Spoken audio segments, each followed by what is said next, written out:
ದೊಡ್ಡೋರನ್ನ ಭಯ ಭಕ್ತಿ ಬೇಡ ನಿನ್ಗೆ? ಯಾವಾಗ ನೋಡಿದ್ರು ದುಡ್ಡು ದುಡ್ಡು ಅಂತ ಬಾಯ್ ಬಿಡ್ತೀಯಲ್ಲ. ನಿನ್ಗೆ ದುಡ್ಡು ತಾನೇ ಬೇಕು, ನಾನು ಕೊಡ್ತೀನಿ.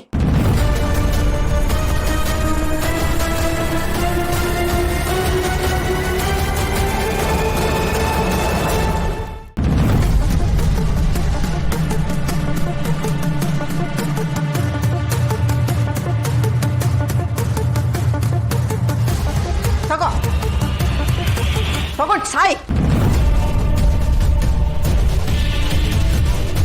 ಲಚ್ಚಿ, ನಿನ್ ತಮ್ಮಯ್ಯ ಅಂತೀನಿ, ಸುಮ್ಮನೆ ಇರೇ. ಯಾಕೆ ಹೀಗೆಲ್ಲ ಮಾಡ್ತಿದ್ಯಾ? ನನ್ನಿಂದಾಗಿ ಅವಳಿಗೆ ಹೊಡೆದ್ಬಿಟ್ಟಿಯಲ್ಲ ನೀನು. ನಿನ್ ತಮ್ಮಯ್ಯ ಅಂತೀನಿ, ಸುಮ್ಮನೆ ಇರೇ. ಯಾಕೆ ಕೈ ಮುಗಿತಾ ಇದೀಯಾ? ಕೈ ತೆಗೆ. ಯಾರ ಮುಂದೆನು ನೀನು ಯಾರಿಗೂ ಕೈ ಮುಗಿಬೇಕಾಗಿಲ್ಲ.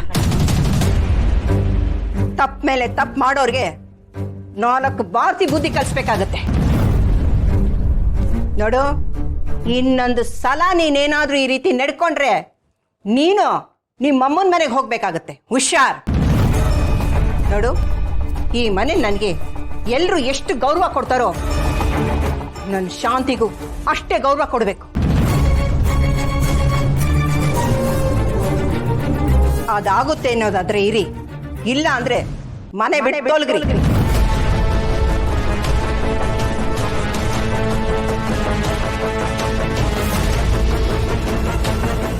ಲಚ್ಚಿ, ಏನೇ ಇದು?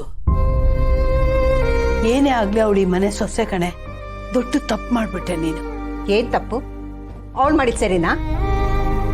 ಸಂಬಂಧಗಳಿಗೆ ಬೆಲೆ ಕೊಡೋದು ಎಷ್ಟು ಮುಖ್ಯನೋ ಅದನ್ನ ಉಳಿಸ್ಕೊಳ್ಳೋಕ್ಕೂ ಅಷ್ಟೇ ಬೆಲೆ ಕೊಡಬೇಕು. ಅವಳು ಸೊಸೆ ಅಂತ ಮಾತ್ರಕ್ಕೆ ಅವ್ಳು ಮಾಡಿದ್ನೆಲ್ಲ ನಾನು ಸಹಿಸ್ಕೋಬೇಕಾ? ನಂದು ನಿಂದು ರಕ್ತ ಸಂಬಂಧನ ಮೀರಿದ ನಂಟು ಕಣೆ.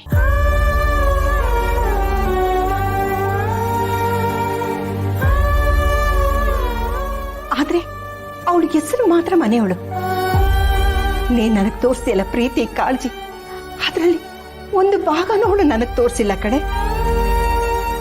ಯಾವತ್ತಾದ್ರೂ ಒಂದು ದಿನ ಅತ್ತೆ ನೀವು ಮಾತ್ರೆ ತಗೊಂಡ್ರ, ಊಟ ಮಾಡಿದ್ರ, ತಿಂಡಿ ತಿಂದ್ರ ಕೇಳಿದಳ ಅವಳು? ಅದಕ್ಕೆ ಇವತ್ತವಳಿಗೆ ಸರಿಯಾಗಿ ಪಾಠ ಕಲಿಸಿದ್ದೀನಿ. ಅಚ್ಚಿ, ಯಾಕೆ ನಿನಗಿಷ್ಟೊಂದು ನನ್ನ ಮೇಲೆ ಪ್ರೀತಿ? ಯಾರು ಏನಂದ್ರೂ ತಡ್ಕೊಳ್ಳೋದೇ ಇಲ್ವಲ್ಲೇ ನೀನು? ಹೋದ ಜನ್ಮದಲ್ಲಿ ನೀನು ನನ್ನ ತಾಯಿ ಆಗಿದ್ದೆ ಅನ್ಸುತ್ತೆ ಕಣೆ. ನನ್ನ ಬಂಗಾರಿ ಕಡೆ ನೀನು. ಸರಿಯಪ್ಪ, ಹೋದ ಜನ್ಮದಲ್ಲಿ ನಾನು ತಾಯಿ ಆಗಿದ್ದೆ. ಆ ತಾಯಿ ಈಗ ಈ ಜನ್ಮದಲ್ಲಿ ಮಗಳಿಗೆ ಅಂದ್ರೆ ಫ್ರೆಂಡ್ ಆಗಿ ಈ ಓಲೆ ಆಗ್ತಾರೆ. ನೀನು ಹಾಕಿಸ್ಕೋಬೇಕು.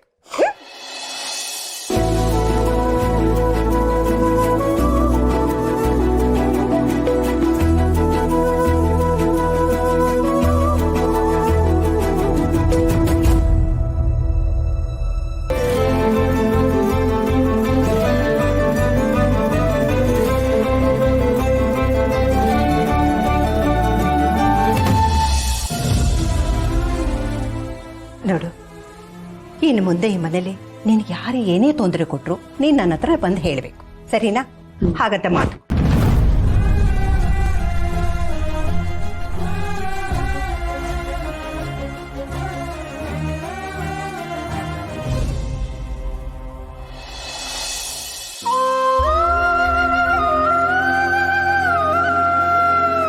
ನೋಡು, ಮಾತು ಕೊಟ್ಟಿದ್ಯಾ, ಮಾತನ್ನ ಯಾವತ್ತೂ ತಪ್ಪಾರದು.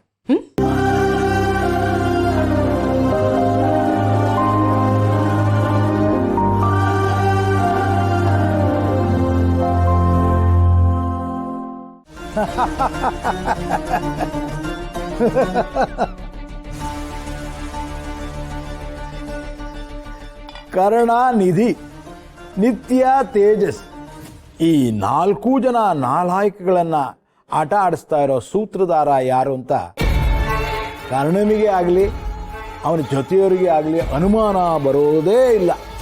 ಹಾಗೆ ವ್ಯವಸ್ಥೆ ಮಾಡಿದ್ದೀನಿ. ನಾವು ನಡೆಯೋ ದಾರಿನಲ್ಲಿ ಹಳ್ಳ ದಿಣ್ಣೆ ಏನೂ ಕಾಣಿಸ್ತಾ ಇಲ್ಲ. Thank god. ಮುಂದೆ ಏನ್ ಮಾಡ್ಬೇಕಂತಿದ್ಯಾ ಅಣ್ಣ? 4 ದಿಕ್ಕಿನ ತರ ನಮ್ ಸುತ್ತ ಇರೋ ಈ ಸಮಸ್ಯೆಗಳಿಗೆ ಪರ್ಮನೆಂಟ್ ಸೊಲ್ಯೂಷನ್ ಹುಡುಕ್ಬೇಕಂತಿದ್ಯಾ? ಆ ಥರ ಬೇಡ. ಯಾವುದು, ಎಲ್ಲಿ, ಹೇಗೆ, ಯಾವಾಗ ಆಗಬೇಕು ಅನ್ನೋದನ್ನ ನಾನು ನಿರ್ಧಾರ ಮಾಡಿ ನಿಮಗೆ ಸಾಕಷ್ಟು ಸರ್ಪ್ರೈಸ್ಗಳು ಕಾದಿದೆ.